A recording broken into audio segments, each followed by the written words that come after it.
Hello everyone, Douglas Waltz, Old Man Comic Book Reviews. If you hear giggling, my daughter's here. That's all I got for that. Alright, we got a pile. We got a new number one. We got some complaining to do. Let me move the complainer one to the back. How's that sound? Does it sound good? Good. Alright. Number 8, The Herculoids. With our Tom Snigoski writer, Craig Russo is our artist. And last we left, Dorno had been kidnapped by some giant alien thing. This entire issue explains where the Herculoids came from, why they're where they're at, what's going on, and it's awesome. It's awesome. I also love the artwork. Look at this. How pretty is that? Isn't that nice? Yeah. This is a great book. It's already on 8. You've waited too long if you aren't getting this book already. You'll have to wait for the trade. Oh, let's do the number 1. I'd never heard of it before. It's called Black Demon Tales Mechanica. La la la la. There it is. Let's get our usual suspects out of the way. Our writer is Hector Rodriguez III. Illustrator Vincenzo Sansone. And it is about a megalodon, a shark that can bite into the side of a cruise ship, and when attacked may or may not be able to evolve. So what do you do to fight a shark like that? You build a giant robot shark with vests. It's such a great idea. So, and things go terribly awry, and now they got to do the... Oh, here you go. Big pin-up page. Pin-up. This is a great book. When the thought process is, giant shark, how do we get rid of that? Not missile, not special bullets. We're going to build a robot shark. I'll be buying all of these. All right, Uncle Scrooge, Earth's Mightiest Duck, number 2. I was dreading this one because of the art. Written by Jason Aaron. And here comes the part about the art. Ario Anindito did pages 1 through 4. Isa Ribic did pages 5 through 7. Pete Woods did pages 8 through 11. Nick Bradshaw did pages 12 through 14 and 19. And Mirka Andolfo. Hey, my son likes Mirka Andolfo. Did pages 15 through 18 and 20. Got it? It's Uncle Scrooge going through time, going to get other Uncle Scrooges to stop the aliens. You get Cowboy Uncle Scrooge, who literally gets to say, "You low-down, lily-livered, cactus-faced, cow-patty-brained, bushwhacking horse poachers." So nice. And then there's a Viking one named Scrooge. There's a guy that's got his own giant boat, ship, whatever you want to call it. Do they number these pages? Yeah, great that you told me what pages are whose, but then you don't give me a number for any of them. Whatever. So, they have to get into the vault, the money bin. The money bin. It is not a vault. It is a money bin. And Huey, Dewey, Louie, and Donald are having trouble getting in. There's a security thing. They're having a security thing. So, if you need to get into the money bin, no questions asked. Who do you get a hold of? That's right, boys and girls. The Beagle Boys. I'm having a really good time with this comic book. This is a lot of fun. I don't care if it's stupid. This is still a lot of fun. It's one of my favorite Scrooge stories in quite some time. Miles Morales, Spider-Man. Number 38. Cody Ziegler is our writer. Luigi Zagaria is our artist. And there's this. Okay, so there was the big gang war a while back in Spider-Man. We talked about this because I bought every issue of all of the gang war books. Every single one. It was good. It was all right. There's the new white fox, I guess. Oh, no. It's White Cat and Inari. Yes. And she has 9-tailed foxes, ghost foxes, working for her, and they can get really big and go all Princess Mononoke on your hindquarters. See, that's a big fox. Anyways, they're trying to get money for this guy named Black Obsidian, who they apparently owe money to save their, I don't know, parents. It isn't really important. So Misty Knight, Black Cat, and Miles Morales are going to go attack these two, and they're trying to do their job. And then he agrees to go with them to help them. And they ask, who is it that you owe money to? And they said, this guy named Black Obsidian. And Misty says, this effing guy. And Miles says, always with the stealing. And he's so bad at it. So they're going to help him out with Black Obsidian. Should be a good time. This is fun. This is a lot of fun. It's like a fun Spider-Man comic book. And then we get to Amazing Spider-Man number 12. Look at all those spiders fighting Spider-Man. We all know that that's not Spider-Man. Last issue we found out that that's Norman Osborn. And they don't show his ankles, so I can tell you that he's got ankle web shooters, which makes absolutely no sense whatsoever. Writer is Joe Kelly. Penciler is Ed McGuinness. Inkers are Ed McGuinness and Cliff Rathburn. Not a sign of John Romita Jr. to be found. So, they're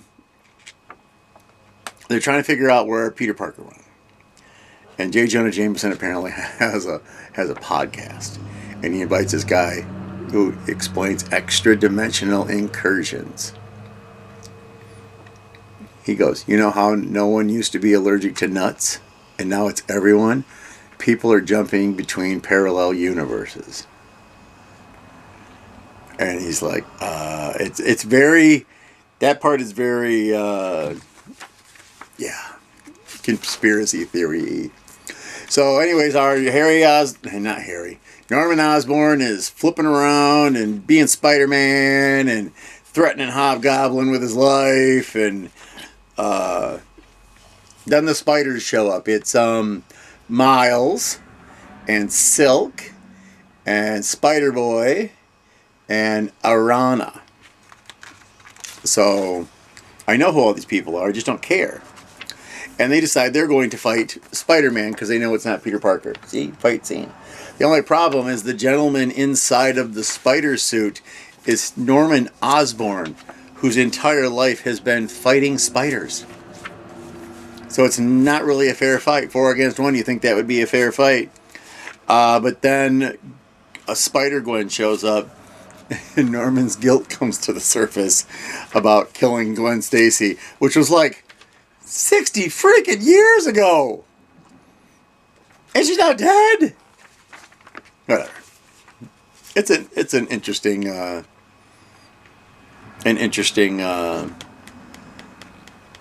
issue, I guess we'll say. Next issue looks like Peter Parker's coming back from that other place where he was training to be stronger. He brought a bunch of aliens with him, and he's in an awful suit. Do you want to see it? You want to see the suit? There we go. Let me get close so you can see that. And the air conditioner is going to come back on. I thought I had it turned all the way off. Don't worry. It shouldn't be on for very much longer, or I'll just turn it off. So, there's that. Tell you what. Why don't you amuse yourselves for 2 seconds while I turn off the air conditioner.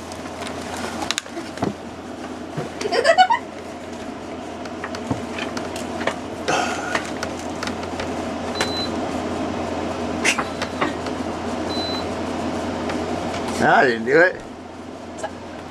Oh. Bottom right. Assistance for my daughter. Everyone say thank you, Dandelion. Oh, wasn't that nice? Okay. 3 more to go. In no particular order. Absolute Flash 7. Ding! Like I said, I'm a Barry Allen fella, but this is pretty good. Oh, why is that so tiny? Do they think we're all just youngsters? Jeff Lemire is the writer. Travis Moore is our art. Wally's just trying to get something to eat, and he's gotten to the point where he hasn't eaten often enough, so he passes out. he gets captured by the bad guys who have decided that they're sick of being running around chasing after Wally West. It's one of those, we're done. And I think this other new guy is Weather Wizard. It's hard to tell because my Weather Wizard does not look like frickin' Gandalf. So, anyway, it's still fun. I like this comic book. I like it. It's a good one. So we have issue 2 of Godzilla Escape the Dead Zone. And that has things by people. Let's see. Written by Ethan Parker and Griffin Sheridan. Art by Pablo Tunica. We're in the Dead Zone. We got that half kaiju fella that they try to capture. Well, they do capture it, actually. And take him to the Church of Godzilla. I'm trying to find a good picture of the Church of Godzilla. Here you go. There you go. Look at that. Look at that. All right. There's some funny stuff in there. There's they're doing the litany, the prayer to Godzilla, and the one guy changes it a little. I implore you, O Godzilla, use my body as a tool to punish your enemies and my ex-wives. And they get to the church, and the guys are there with robes. Everyone gets a robe, just one. Don't make me repeat that. You will all wash and change into your robes. Do not change into your robes without washing. We will know. So, it's kind of funny. But, so yeah, we have the Church of Godzilla. They have kidnapped the half kaiju guy. Apparently, if you kidnap the half kaiju guy, it makes him angry. He turns into a monster. Who'd have thunk it? And, so it's just like life with in the Dead Zone with a guy who can turn into a monster. So, we'll see how much farther it goes. There's no Godzilla in this, which cranks me a little bit. I always like some Godzilla. Alright, here we go. Magic number 10. Ding, ding, ding. Writer is Ashley Allen. Artist is German Peralta. And Magic and Danny and Liminal are fighting what they believe to be bad guys. They're not great guys. They're not bad guys. They're not good guys. The way they do things are questionable at best. But there's nobody who's a better magician than Magic. Everyone's always, well, you got the big sword and it makes you lazy. And she's like, let me show you why it doesn't make me lazy. So, great book, great ending to the story arc. And then, this is the last one. This is it. They canceled my book. All because of, and here's where the rant begins, the next big X event, Age of Revelation. So here's the deal. X-Men have more freaking reboots than DC has crises. There's so many times they're like, we're going to do this, and now we're going to do this, and now we're going to do this. So it leads you to a feeling of impermanence. There's nothing that's going to stick. They take out books that are not doing anything wrong. This is a great book. Everybody loves this book. And no one at Marvel listened, and they canceled it. It's not just another one of these, oh, Doug likes a book, it's all going to get canceled. True, but that's not what's going on here. They need to stop doing that. They finally give her a good book, which is awesome. And then they say, we're going to have this giant new crossover. So before the crossover was, they had the island of Krakoa, and no one could die. They had a way of making sure no mutant ever died again. And then they moved the base to Mars, but there was still the island of Krakoa. Then they lost the ability to achieve immortality when they had a big giant thing, and they all scattered to the wind. This is our current state. I buy the book X-Men because it's got Cyclops, Beast, Magic, Juggernaut. Who wouldn't want that book? That's the only one I buy. There's like 15 other ones. I know it's like 5 or 6, but and then they throw everything to the wind for some stupid crossover. They've canceled Magic. They're going to ruin my X-Men book. I think. I'm pretty sure they're going to ruin it. Magic will still be in that team because that's her team. I do like we discovered in this last issue of Magic that her nickname for Juggernaut is she calls him Jugs, which is a delightful thing at best. So there's my complaint about Marvel today. Come back tomorrow for another. No, you have to wait. It's only 1 week's worth of books. I'm doing pretty good, huh? Not too bad, Because currently I'm not working. I have a job that's supposed to start on Monday that will now have to start on Wednesday because I have an interview at another place for a better job, same hours, more money. So there you go. Wish me luck in the comments. Don't forget to subscribe. I'm trying to get that 1,000. If I had 1,000, I wouldn't need a job. I need a lot more than 1,000. I mean, it's skip freaking work, but whatever. So let's count up our bounty here. We have 5 in the superhero, and we have 3 in the non-superhero. So that's not. Oh no. 2 and 6. I don't know why I didn't put Magic under superheroes. 2 and 6. I don't know why Magic got in there. She's a superhero. She saves people all the time. Wait, maybe I was right. I was right. Hold on. Okay, so it is 3 and 5 because yes, it's 3 and 5. Never mind. My piles of comics got mixed up. So what are you gonna do? So let's do our talk, our weekly. Well, whenever the show comes on, talk about you reading a comic book. You need to go do that. You need to go to the local comic book store. If you don't have a local comic book store, you need to go on the internet. You can read any kind of comic. There are comics not about superheroes. There's 3 of them in here. You got Godzilla, you got a giant mecha shark, and you got Uncle Scrooge. He's not a superhero. He's a mean old man that doesn't want to give away any of his money. Mean old duck that doesn't want to give away any of his money. So you can find a comic book about anything. Plus, there's also manga if you prefer that. I have a manga I read, but it's seriously just because it's Kamen Rider. And then there's another one about a killer shark that's hilarious. That's it. Sharks and Kamen Rider. That's my extent of manga. And then there's other places, bookstores. Go to a comic book or estate sales, garage sales. I mentioned online already. There's so many places here in town. We have Fanfare Comics and Cards. They have a 50-cent bin, and it's expansive. There are a lot of comic books in there. You could spend the day flipping through, looking for comic books, and not spend a lot of money. You don't have to spend like, what is this? $3.99, $4.99. Luckily, if you do decide to go with new comic books and you go to your store, ask if they have a discount. Like Fanfare has, you give them $5 once a year, and they take 20% off all new books. They've done that forever. So it is written, so shall it be done. That is how they do things at Fanfare Comic and Cards. So that's an option for you as well.